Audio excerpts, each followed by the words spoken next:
J'espère que ça va bien. Bon mercredi, bon enregistrement d'épisode de balado à tout le monde.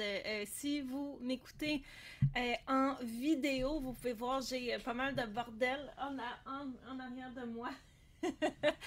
Avec les étudiantes de mon programme, mon chien trop émotif, on apprenait à jouer avec nos chiens, on faisait du drive building. Je passais un bon moment ensemble et les gens ont vraiment tripé. J'étais super contente pour elles, mais là, il va falloir que je ramasse. Ça n'a pas de lien avec le thème de l'épisode d'aujourd'hui, mais je voulais juste vous expliquer pourquoi c'est le bordel en arrière de moi. Rin a fait des doudous. Donc, bonjour tout le monde. Aujourd'hui, je voulais qu'on parle de rassurer nos chiens. L'idée de l'épisode m'est venue parce que la semaine passée, j'étais en consultation avec un couple et leur Saint-Bernard, donc un énorme chien, et le chien a des peurs. Donc, il aime pas trop les gens qu'il connaît moins. Puis quand ça grouille pas mal dans la rue, il aime pas ça. Et il est réactif, malheureusement. Donc, il va commencer à aboyer. Et après ça, il va vouloir charger, au fond, aller au-devant des choses qui lui font peur. Et les gens avaient besoin d'aide, justement, pour savoir quoi faire. Surtout considérant que le chien est énorme et très, très, très, très fort. Donc, on a travaillé avec eux et toute une partie de mon approche, c'est vraiment d'apprendre aux gens comment faire équipe avec leur chien et comment être le pôle de sécurité, le pôle de référence du chien pour que, au fond, le chien comprenne que oui, il y a des choses qui lui font peur, on va l'aider par rapport à ça et qu'il n'est pas tout seul. Et une des choses qu'on fait dans un processus, bien entendu, il y a plusieurs étapes, repérer, prendre des décisions, mettre en place les décisions, donc mettre en œuvre et ensuite rassurer. Donc, comment est-ce qu'on rassure un chien? Et il y a beaucoup de mystère autour de l'idée de rassurer un chien parce qu'il y a des vieux mythes autour de ça. Il y a des vieux mythes qui, comme n'importe quel vieux mythe, sont un peu ancrés dans la réalité, mais c'est pas exactement ça. Il y a des nuances autour de si on devrait ou non rassurer un chien. Donc, le vieux mythe dit qu'on ne devrait pas rassurer un chien parce que si on le rassure, on lui confirme qu'il y a effectivement quelque chose à s'inquiéter. Ça, ici, c'est ce que le vieux mythe dit. Et moi-même, je suis coupable de l'avoir cru avant, lorsque Timo était vraiment jeune, lorsqu'il a fait ses premières crises de panique. On savait pas, David et moi, c'était quoi qui se passait. Donc, le chien a passé la journée couché en dessous de mon bureau à trembler. On comprenait vraiment pas. Bien entendu, j'étais avec lui, j'essayais de le rassurer, j'essayais de voir. On savait pas que c'était des crises de panique si physiquement tout était correct.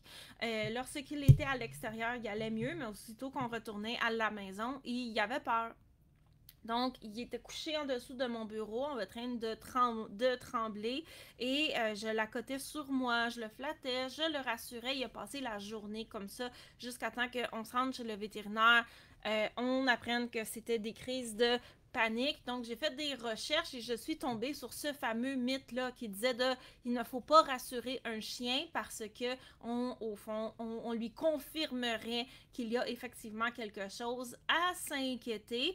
Et à cause de mon expérience, j'ai cru que c'était vrai. Et ce que je me suis mis à faire quand Timo, au fond, était stressé, c'est à être super joyeuse. Puis elle fait comme, mais non, tout va bien!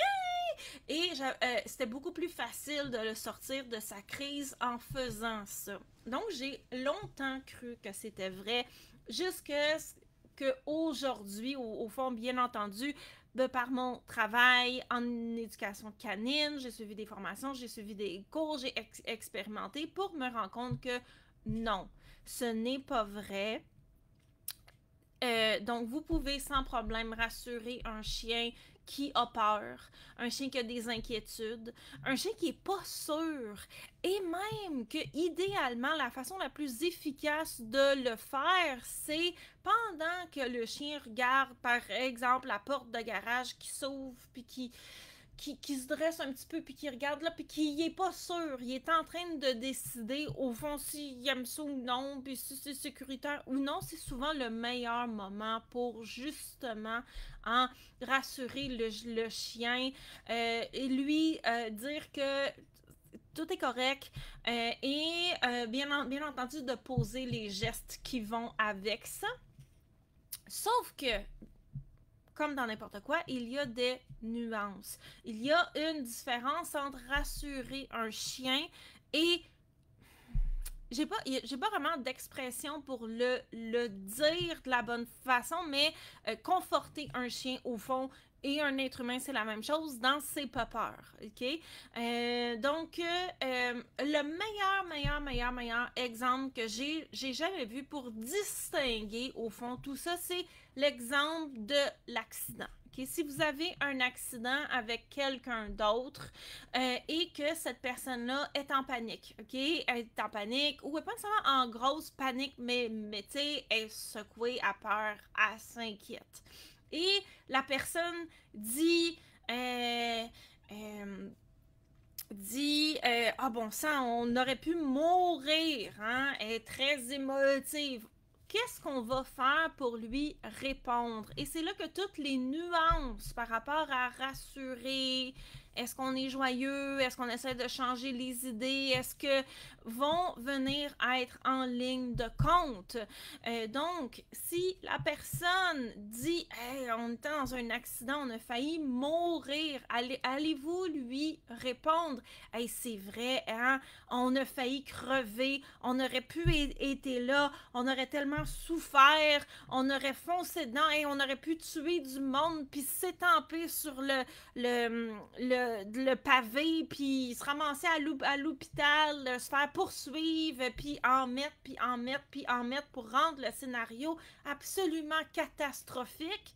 Non, on ferait pas ça.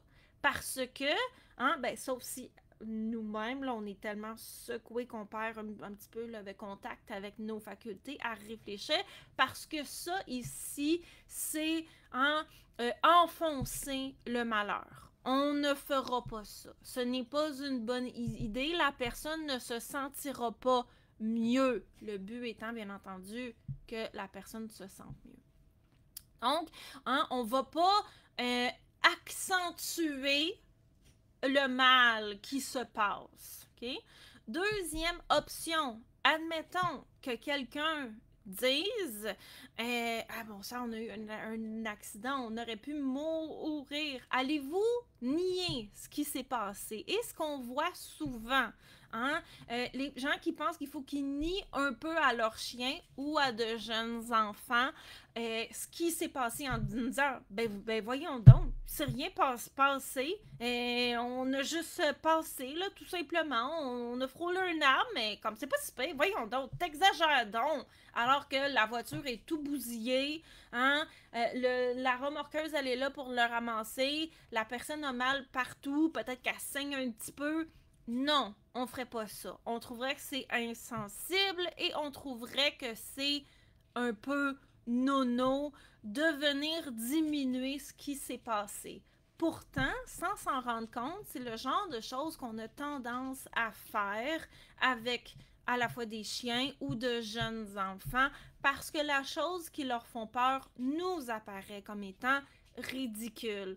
Sauf que malheureusement, et là ici je vais arrêter de parler des jeunes enfants parce que je n'en ai pas, donc je ne vais pas vous donner des conseils d'éducation, je sais qu'il y a des éléments qui sont particuliers, mais il faut faire attention que c'est pas parce que notre chien voit un potentiel de quelque chose qui lui fait peur et qu'il ait envie de s'en aller ou d'être proactif par rapport à ses peurs, ses craintes, son anxiété. C'est pas parce que pour nous c'est ridicule que pour lui c'est ridicule. Votre chien, en ce moment, il y a une émotion que la raison pour laquelle il y a ces émotions-là soit pas vrai, son émotion, elle est vraie. Et de la même manière que si quelqu'un s'est retrouvé dans un accident, sa voiture, comme j'ai dit, est bousillée, la personne n'a pas de dommages à long terme, mais tu sais, veut pas, elle s'est égratignée, elle s'est éraflée, elle s'est cognée, elle va pas bien, on y dirait pas, ben non, voyons, on faisait juste conduire normalement, on a frôlé un arbre, t'exagères donc. On y dira pas ça, on trouverait que c'est insensible. Donc, on ne veut pas avoir cette approche-là avec les chiens. Troisième élément, la personne, troisième exemple, dit ah bon, ça, on était dans un accident, on a failli mourir, gna gna gna. Est-ce que vous ignoreriez la personne jusqu'à temps qu'elle se mette à crier, puis capoter, puis pleurer, oh bon sang, un accident, on a failli mourir. Non, on ferait pas ça. On trouverait qu'ignorer, au fond, notre ami qui, de manière peut-être tempérée, nous dirait « Hey, j'étais dans un accident, j'ai failli mourir. » Hein? On trouverait ça aussi insensible, de la même manière que nier ce qui s'est passé, l'ignorer, peu importe la raison, on trouverait que ça se fait pas. Et c'est la même chose à nouveau avec les chiens. Et ça ici, c'est hyper courant et ça vient d'un manque de lecture du langage canin. Donc, parce que les gens ne savent pas quoi faire lorsque leur chien a des problèmes de gestion des émotions à l'extérieur de la maison ou à l'intérieur de la maison, quand le chien commence à s'inquiéter, commence à regarder puis il n'est pas sûr, lorsqu'on est en début de processus, les gens vont attendre, voir ce que le chien va faire avant de réagir. Je vous encourage très fortement au contraire, prendre en charge la situation, prendre des décisions, montrer à votre chien que vous êtes là pour l'aider, qu'il n'est pas tout seul, que vous avez les choses en main avant que votre chien commence à réagir. Et pour ça, il faut qu'on lise l'environnement, donc qu'on soit aux aguets de ce qui se passe, et il faut qu'on lise le langage canin. Donc, aussitôt que vous voyez que votre chien commence à se redire, fixe à un endroit, il n'est pas sûr, il commence à se dresser, il y a les petites oreilles qui remontent, hein, même s'il y a les oreilles pliées, oups, ça s'en vient un petit peu plus par en avant. Aussitôt que votre chien présente des signes qu'il a peut-être repéré quelque chose qu'il n'est pas sûr qu'il aime, c'est le moment de venir, au fond, l'aider et l'accompagner là-dedans. Et ce que je fais dans mon programme Mon chien trop émotif, anciennement mon chien réactif, mais on a décidé d'élargir, c'est de justement vous montrer comment être cette personne-là, comment être ce pôle de sécurité-là pour vous aider avec votre chien. Vous outillez-vous pour que vous soyez capable d'intervenir en reconnaissant le bon moment, prendre des bonnes décisions avant que ça dérape et aussi vous outiller sur quoi faire quand ça dérape, bien entendu, parce que c'est pas parce qu'on l'a pas vu avant que ça veut dire que là, il n'y a plus rien à faire, puis on abandonne. Mais, la même manière qu'on n'ignorerait pas une personne qui a été dans un accident en attendant que la personne se mette à crier, puis pleurer, puis aggraver ses blessures, hein, on va pas faire ça non plus avec un chien. Donc, on veut réagir, hein, du moment où on voit qu'il y a un potentiel, on va aller accompagner la personne là-dedans, de la même façon qu'on va aller accompagner notre chien. Hein? Aussitôt que je vois, là, comme je vous dis, là, mon chien ou ce que j'ai montré à mes clients en consultation, que tu sais, quand on voit que le chien il regarde puis il est pas sûr ou il a peut-être repéré un truc qui fait peur aussi. Nous, quand j'ai dit, c'est pas juste le chien, là, on veut être aux aguets de l'environnement. Ah, il y a une souffleuse, on sait que le chien, il aime pas ça. Je l'ai vu, j'examine mon chien, il l'a pas vu ou il l'a vu. Hein? Je sais qu'il y a un potentiel là de quelque chose que mon chien n'aimerait pas. Donc, je vais être aux aguets et je vais poser les bons gestes et faire la bonne chose à ce moment-là. Donc, ça ici, c'est un autre aspect qui est important. Donc, on capote pas nous autres aussi. 2, on ne va pas nier les émotions de notre chien. Et 3, on ne va pas les ignorer jusqu'à temps que ça devienne la catastrophe. Et l'autre option, la personne dit « Hey, on était dans un accident, on a failli mourir. » OK? La personne est émotive. Si on dit à la personne oui, c'est vrai, hey, ça l'a fait peur. Heureusement, tu as eu des bons réflexes, j'ai eu des bons réflexes, blablabla, peu importe quoi. Ça aurait pu être grave, mais ça ne l'a pas été. Au moins, là, les ambulanciers sont là. Ouf! Tu sais, comme prendre la main de la personne puis dire on s'en est sorti, on est correct. Hein? Donc, on a une approche où, oui, il y a quelque chose, oui, il y a des émotions, mais là, on est correct. Et même que si la personne commence, si on voit que notre ami commence à se calmer, ben on va l'aider à continuer à se calmer. Et si on voit que notre ami commence à capoter, on va là prendre en charge encore plus la situation en l'empêchant de fixer la voiture en flammes, j'invente n'importe quoi. Si elle est blessée puis elle se met à capoter, ben de l'amener vers les ambulanciers ou les premiers répondants. Donc on va poser des gestes pour notre amie qui n'est pas capable de poser les bons gestes pour elle-même. Si les blessures sont mineures, blablabla, on peut bien entendu, aider la personne en lui disant as-tu tes numéros d'assurance proche? Donc, on va offrir de l'aide, mais de manière moins directionnelle. Alors que si, bien entendu, l'état de la personne est beaucoup plus grave, là, on va prendre en charge ou lui dire là, on va aller voir les premiers répondants, les ambulanciers, t'es blessé, je le vois, viens, on va aller faire ça. Si on fait ça, ça va être correct. Donc, c'est ça ici l'approche qu'on veut avoir avec nos chiens. Et c'est là qu'elles sont toutes les nuances de comment rassurer un animal qui voit un truc qui fait pas peur ou a vu le truc et commence à avoir peur. Donc on veut avoir le bon ton de voix et on veut prendre des décisions qui sont appropriées par rapport à ça. Je reprends mon exemple avec mes clients, on se promenait ensemble, donc c'est une des choses que j'aime faire dans les consultations privées. J'en fais pas souvent, mais là j'en fais plus qu'avant, donc on va se promener ensemble, donc c'est vraiment du concret et je vais accompagner les gens en les coachant. Donc ce que je leur ai dit par exemple à un moment donné, que justement on se promenait et il y a une porte de garage qui ouvre et dans le garage il y avait 2 ou 3 personnes qui jasaient autour d'un, je pense que c'était comme un 4 roues ou une affaire de même.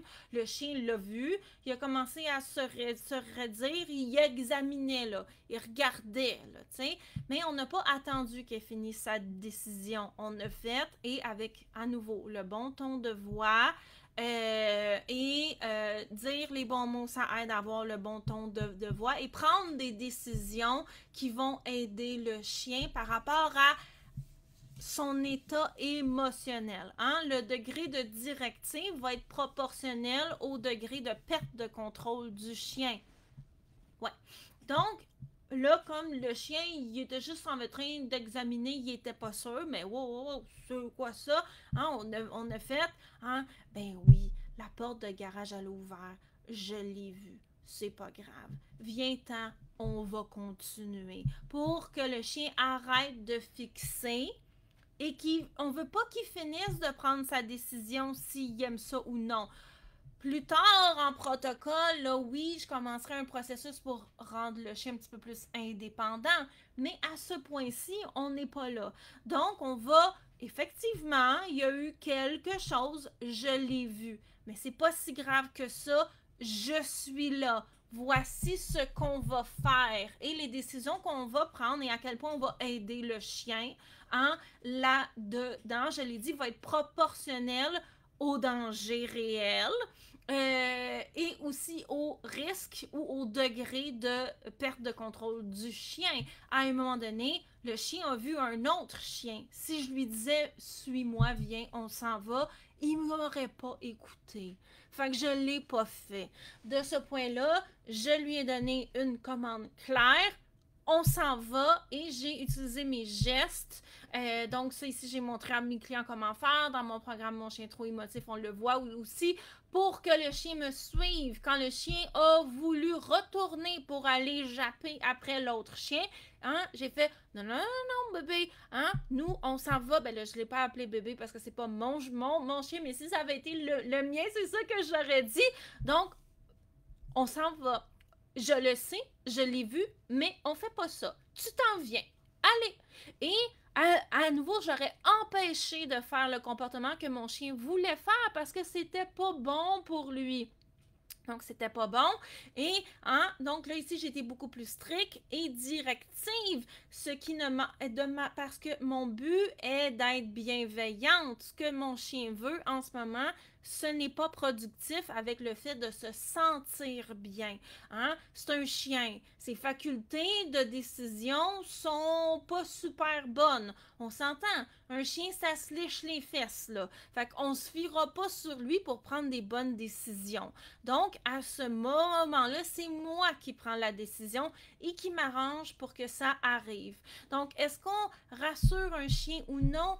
Bien entendu. Un chien a besoin de savoir qu'on fait équipe avec lui, qu'il n'est pas tout seul à gérer ses émotions lorsqu'on parle d'un chien qui a des problèmes de gestion des émotions. Il y a trop d'émotions pour son petit corps ou dans le cas du Saint-Bernard pour son gros corps. Mais on va l'aider là-dedans. Un chien est un animal social, l'être humain aussi. Donc, une des choses qui est importante, c'est de savoir que on n'est pas tout seul et que on n'est pas remis à nous-mêmes pour prendre des décisions de la même manière que votre ami qui est dans un accident avec vous, puis pour ça, on a eu un accident, on a failli mourir, on y dirait pas, ben oui, qu'est-ce que tu vas faire pour te sortir de là? Non, on va lui offrir des idées, on va l'accompagner, si la personne, on est capable juste d'y offrir des idées et qu'elle les prend, hein, on va bien entendu, on commence pas à être draconienne, mais si est plus capable, ben là, on va l'amener au paramédic. Hein? Donc, nos interventions vont être de manière bienveillante. Et c'est la même approche qu'on veut avoir avec nos chiens. Donc, oui, on va les rassurer de la bonne façon. On va pas se mettre à capoter nous autres aussi. On va pas, hein, si j'ai un chien là, qui va pas, puis qui est à terre, puis qui est triste, je vais pas aller à terre, me toucher à terre avec, femme, oui, ça va pas bien, oui, je le vois, mon petit loup, gna, gna, gna. Et j'ai déjà vu ça, parce que le chien va juste continuer à se craquer dans son malheur. Mais de la même façon, si le chien a effectivement un peu peur, on va pas l'ignorer ou faire, ben là, voyons donc, il y a donc ben rien là, hein? Il comprend pas les mots qu'on lui dit, mais il se sentira pas accompagné là-dedans. À nouveau, il va être remis à lui-même afin de gérer ses émotions. Et ben, il n'en a pas de faculté à gérer ses émotions parce que sinon, on ne serait pas en train d'en parler. Il n'y en aurait pas des anicroches. Donc, ça ici, ça ne l'aidera pas. On veut rassurer le chien en étant calme, posé, présente et prendre en charge la situation. On va prendre des décisions. On va s'arranger, incluant la personne qui parle beaucoup, pour s'arranger pour que ça arrive. Donc oui, il n'y a aucun mal à rassurer un chien, mais on veut faire attention de le rassurer de la bonne façon. On ne veut pas, je m'excuse de l'expression, le conforter dans son malheur de la même manière, parce que là, ici, il va juste continuer à être de plus en plus de problèmes de gestion des émotions. Dans le cas de la réactivité, si notre chien se met à réagir, puis qu'on se met à crier nous autres aussi, on l'aidera pas. Hein? Si on se met, et là aussi, c'est là où avec mes étudiantes, on fait beaucoup de coaching par rapport à nous-mêmes. Moi, mon rôle, c'est de vous équiper, vous, pour être capable d'avoir ce rôle-là de guide envers votre chien. Si vous-même, vous êtes stressé à l'intérieur, ça va être difficile d'accompagner votre chien. Donc, c'est pour ça que moi, mon rôle, c'est de vous aider, vous. Je vous donne des outils, bien entendu, je vous dis quoi faire, mais je vous accompagne aussi à essayer de voir d'où viennent ces émotions-là, d'où viennent ces pensées-là, c'est quoi qui vous fait peur. Bref, tout ça ici afin de venir vous aider à vous sentir en confiance, en contrôle et que vous soyez capable d'aider votre chien. Rome ne s'est pas bâti en un seul jour, donc votre confiance en vous lorsque vous accompagnez votre chien avec trop d'émotions pour son petit corps de chien, c'est quelque chose qui se bâtit. Si vous en avez pas beaucoup ou si vous n'avez pas beaucoup d'expérience à aider votre chien, c'est correct. On part toutes d'un certain point et on va tout le monde s'améliorer progressivement. OK? C'est ça le but. Donc, vous n'êtes pas obligé d'être né avec la confiance en vous du siècle. C'est quelque chose qui se développe avec les bons outils, en étant dans le bon milieu et en étant bien accompagné aussi. Et avec des gens qui vont vous pousser, vous soutenir par en haut plutôt que vous attirer par en bas. Hein? L'importance d'être bien accompagné de la même manière que votre chien a besoin de vous pour être bien accompagné. Un autre élément qui est intéressant, qui là, au fond, sort un petit peu de la gestion des émotions, mais c'est un problème que j'ai vu de temps en temps. Les gens qui sans s'en rendent compte renforcent les airs tristes de leur chien. Un jour, je trouvais que Ellie, elle avait donc bien la face longue de ces temps-ci. Je trouvais qu'elle faisait pitié.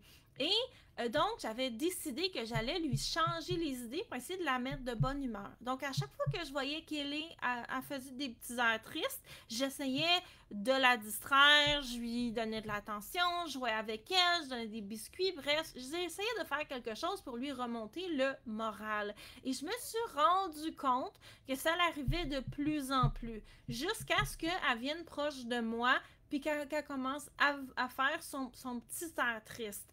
Et sans le vouloir, je me suis rendu compte que j'avais entraîné Ellie à me regarder d'un air triste parce que faire un air triste, on ne parle pas ici de l'émotion d'être triste, mais de faire un air triste, c'est quelque chose qui que j'avais renforcé sans le vouloir. Et ça ici, je l'ai vu. Donc, bon là, elle sera peut-être pas contente que je vous en parle, mais c'est quelque chose sur lequel il a fallu que je coach un peu ma mère avec Zeph, parce que Zeph, qui est très intelligent, mais c'est un chien. Un chien, ça se demande pas si ça exagère ou non. Hein? Il fait juste regarder qu'est-ce qui fonctionne ou non.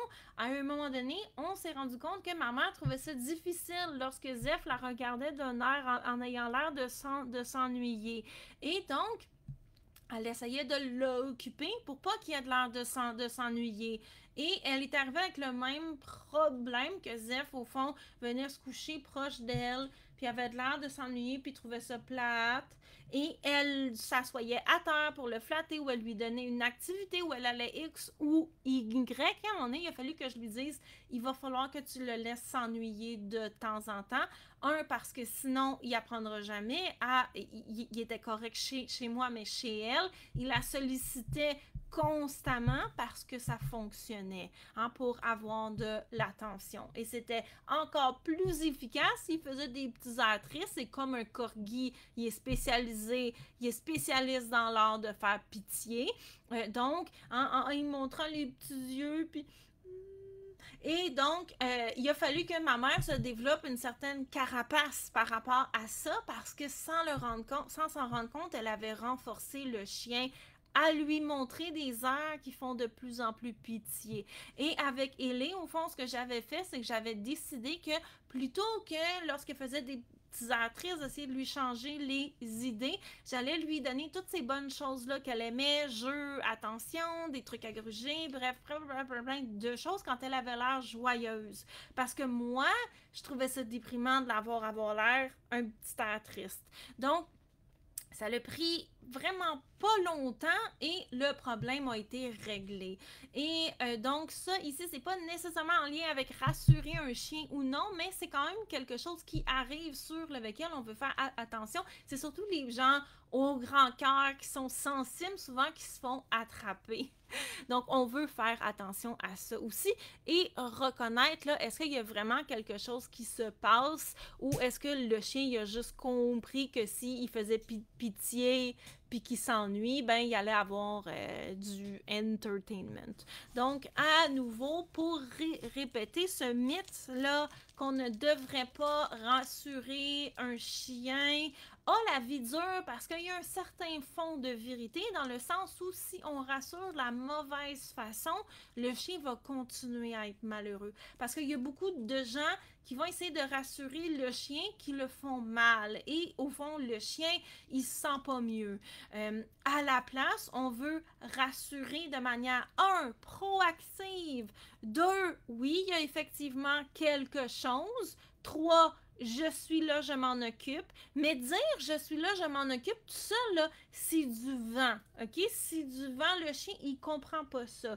Le chien comprend qu'on s'en occupe parce qu'on pose des décisions systématiquement qui s'occupent pour lui des choses qui lui font peur. C'est pas de gosser sur notre téléphone en faisant ouais, là, je m'en occupe. Remets-toi-en à moi là, pendant qu'on ignore ce qui se passe aux alentours ou ce qui se passe pour notre chien, que notre chien, magiquement, coup de baguette magique, poup, il va s'en remettre à nous. Non, c'est en prenant systématiquement de bonnes décisions pour notre chien, en faisant en sorte que ces décisions-là arrivent de manière proactive, qui va faire que notre chien comprend qu'il n'est pas tout seul là-dedans. Et ultimement, ce que justement j'essaie de montrer à mes clients, c'est que lorsque le chien, au début, il a un peu peur, il est habitué, il est tout seul avec ça. Fait que là, il examine, puis il guette, puis il est pas sûr, puis il se raidit, puis il commence à japper, puis il donne un coup sur la laisse. Éventuellement, à force de faire des exercices, avoir cette formule-là ici de prise en charge de la situation, le chien va de plus en plus, au fond, quand il y a eu peur puis un truc qu'il n'aime pas, se tourner vers nous. Et ça, ici, on va être aux aguets, bien entendu, pour venir sélectionner ce moment-là pour nous.